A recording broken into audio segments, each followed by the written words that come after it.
من أصالة اللي بتاكل الضفادع المشوية، لتامر حسني وحكايته مع المنبر.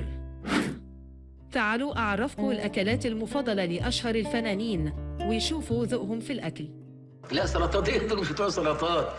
هات لنا 5 ممبار و5 لحمة راس وشوية تحابيش بقى بتاعتهم. عمر الشريف كان بيعشق الجبنة القديمة والمش. أما محمد رمضان فده غاوي السمك الدنيس. وزعيم عادل إمام مجنون بصينية البطاطس باللحمة. وكريم عبد العزيز هاتلو الكوارع وسيبه. وصعب تصدق إني نيلي كريم بتموت في الفتة. أما غادة عادل فأكلتها المفضلة هي الفاصوليا الخضراء. والشقية هند رستم كان أكتر أكلة تاكلها هي أكلة الشركسية. وما تستغربش من مي عز الدين المجنونة بالجبنة الرومي. هتلاقي عم دياب اللي بيعشق السمك المشوي. لتامر حسني مجنون الممبار. لحماي أكيل البيتزا. أما بقى في حبة فنانين قصدين يلخبطونا زي إيمان العاصي مصرية بس تقلك أنا بعشق الأكل هندي. وهند صبري التونسية تقلك أموت في الكشري المصري. وأصالة السورية تحب الضفادع المشوية ودي أكلة فرنسوية. ومن رشدي أباظة قبل كده اللي كان أكلة الطعمية هوايته. لباسم سمرة دلوقت اللي بيحب ياكل على عربية الفول. ومن فاتن حمامة زمن اللي كان لايق عليها حبها للخضار السوتيه. ياسمين صبري دلوقت اللي اختيارها كان مميز واختارت سمكة سلمون بالسبانخ والكريمة. ازاي بقى؟ انا عايز حضرتك تقنعني ازاي. ومن وحش الشاشة فريد شوقي اللي كان مغرم بالسمك البلطي. لوحش الشاشة دلوقت أحمد العوضي المعروف عنه حبه للكبدة النية. أما بقى في مجموعة فنانين حظوا على عشقهم للمطبخ المصري. فتلاقي ماجد المصري بيموت في البصارة. وروبي بتحب المسقعة. ودنيا سمير غانم وفيفي عبده عاشقين للملوخية.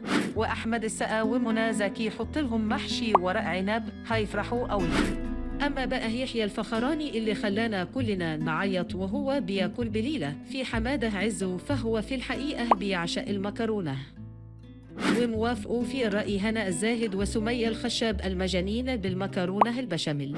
وزي ما منه فضالي في عالم تاني خالص بعشقها للفسيخ والرنجة. فشيرين رضا والبلبة ودينا الشربيني في عالم ثالث. الثلاثة دول بقى نباتيين وما بياكلوش لحمة خالص. أما بقى السندريلا سعاد حسني فكانت بتاكل لحمة عادي وأكلتها المفضلة كانت مكعبات اللحمة مع رز المسلوق. وأحمد حلمي ما راحش بعيد لما كان بيخطف كفتة الرز قبل ما تستوي من حبه فيها. كمان ياسر جلال اللي بيحب الفراخ المشوية زي عينه. أما زينة فبتحب الفراخ بكتا.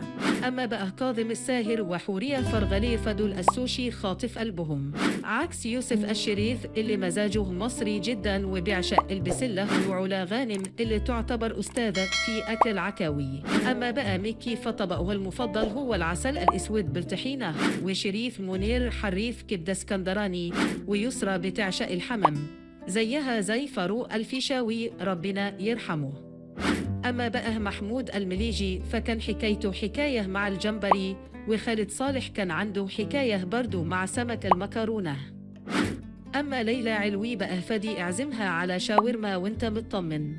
ومن الزمن الجميل هتلاقي أم كلثوم وعلاقتها رهيبة بالمورتال فلاحي. للعندليب اللي كان بيعشق الفول المدمس. لعبد الوهاب اللي أكلته المفضلة ما كانتش مصرية وكان بيموت في المخبوصة الفلسطينية.